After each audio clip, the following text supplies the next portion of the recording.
दज्जाली system का जो हमेशा से हदफ रहा है ना, वो है कि ह्यूमन माइंड को कंट्रोल किया जाए और उसको मैनिपुलेट किया जाए। ये उनका मेन हदफ, मेन टारगेट हमेशा से रहा है। और इसके लिए बाज़ाब्ता तौर पर 1950 से काम शुरू हुआ। इवन 1950 में एक प्रोजेक्ट भी बनाया गया, प्रोजेक्ट MK अल्ट्रा के नाम से। उसका नाम भी रखा गया MK, माइंड कंट्रोल अल्ट्रा। के जो है वो जर्मन से लिया है उन्होंने, जर्मन वर्ड।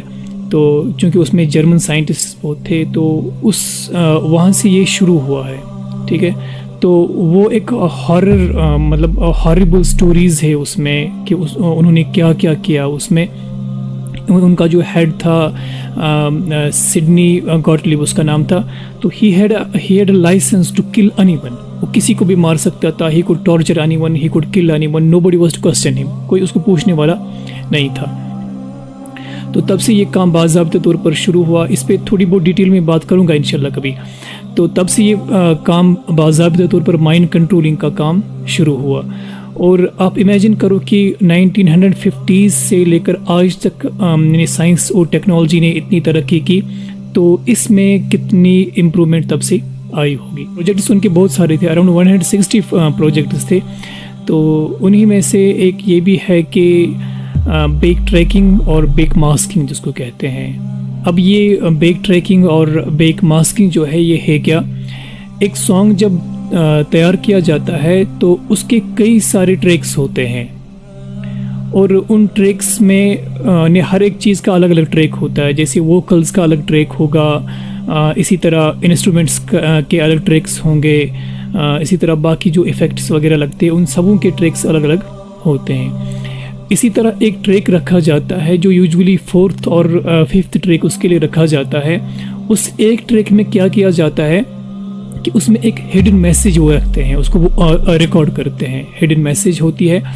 और फिर क्या किया जाता है, इस पर्टिकुलर एक ट्रैक को रिवर्स किया जाता है। बाकी सारे के सारे ट्रैक्स जो होंगे वो फॉरवर्ड प्ले होंगे, लेकिन ये एक पर्टिकुलर ट्रैक जो होगा ये बैकवर्ड प्ले होगा। इसी तरह बेक मास्किंग जो है वो भी इसी तरह की एक टेक्निक है। उसमें क्या किया जाता है, उसमें ट्रैक को रिवर्स नहीं किया जाता, बल्कि वोकल्स को ही, उस मैच को ही रिवर्स रिकॉर्ड किया जाता है। ठीक है, जैसे चूँकि वहाँ पे सब जो है स्पेशली हॉलीवुड है, वहाँ पे शैतान के पुजारी है, शैतान की बाज़ाब्ते तौर पर वहाँ पे इबादत होती है। गानों के ज़रिए भी, गानों में भी मतलब वो शैतान से मांगते हैं, उसकी इबादत करते हैं।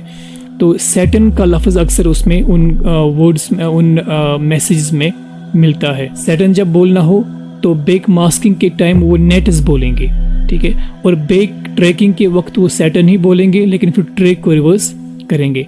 अब जो उनके बड़े बड़े हैं, जो शैतान के वो बड़े बड़े परस्तिश करने वाले हैं, वो अपने लोगों को अब जोर देते हैं कि you should learn backward recording and backward writing. एवं जो शयातीन वगैरह या जादूगरी या जो मैजिक वगैरह में है, उसमें ये बैकवर्ड वगैरह वो इस्तेमाल करते हैं। तो इसको कहते हैं बैक ट्रैकिंग और बैक मास्किंग। अब ये टेक्निक सिर्फ मतलब ये हॉलीवुड में नहीं है, ये हर एक लैंग्वेज में अब आ गई है। जिस लैंग्वेज में भी गाने बनाए जाते हैं, बोले जाते हैं, तो उसमें ये टेक्निक आ गई है। अब मैसेजेस क्या होती है, मैसेजेस बहुत किस्म की होती है। जैसे कुछ गानों में मैसेज आई थी, kill your sister, kill your mother. इसी तरह का एक वाक़या है जो शायद नोएडा में हुआ है।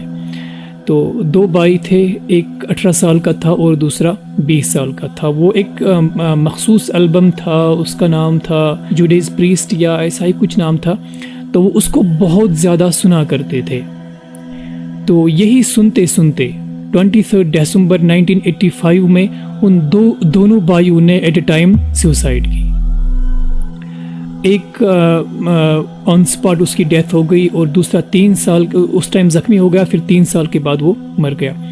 उनके पेरेंट्स जो थे उन्होंने बाज़ाब्ता तौर पर मुकदमा दायर किया इस एल्बम के का जो इसको बनाने वाले जो थे, ठीक है, उस बैंड पे उन्होंने मुकदमा दायर किया।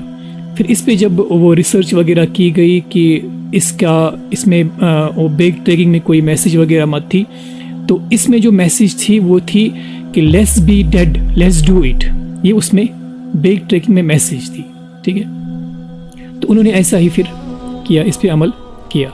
अब ये मैसेज हमारे ब्रेन पे कैसे असर करती है, किस तरह से इंसान फिर वो करता है जो इसमें मैसेज दी जाती है।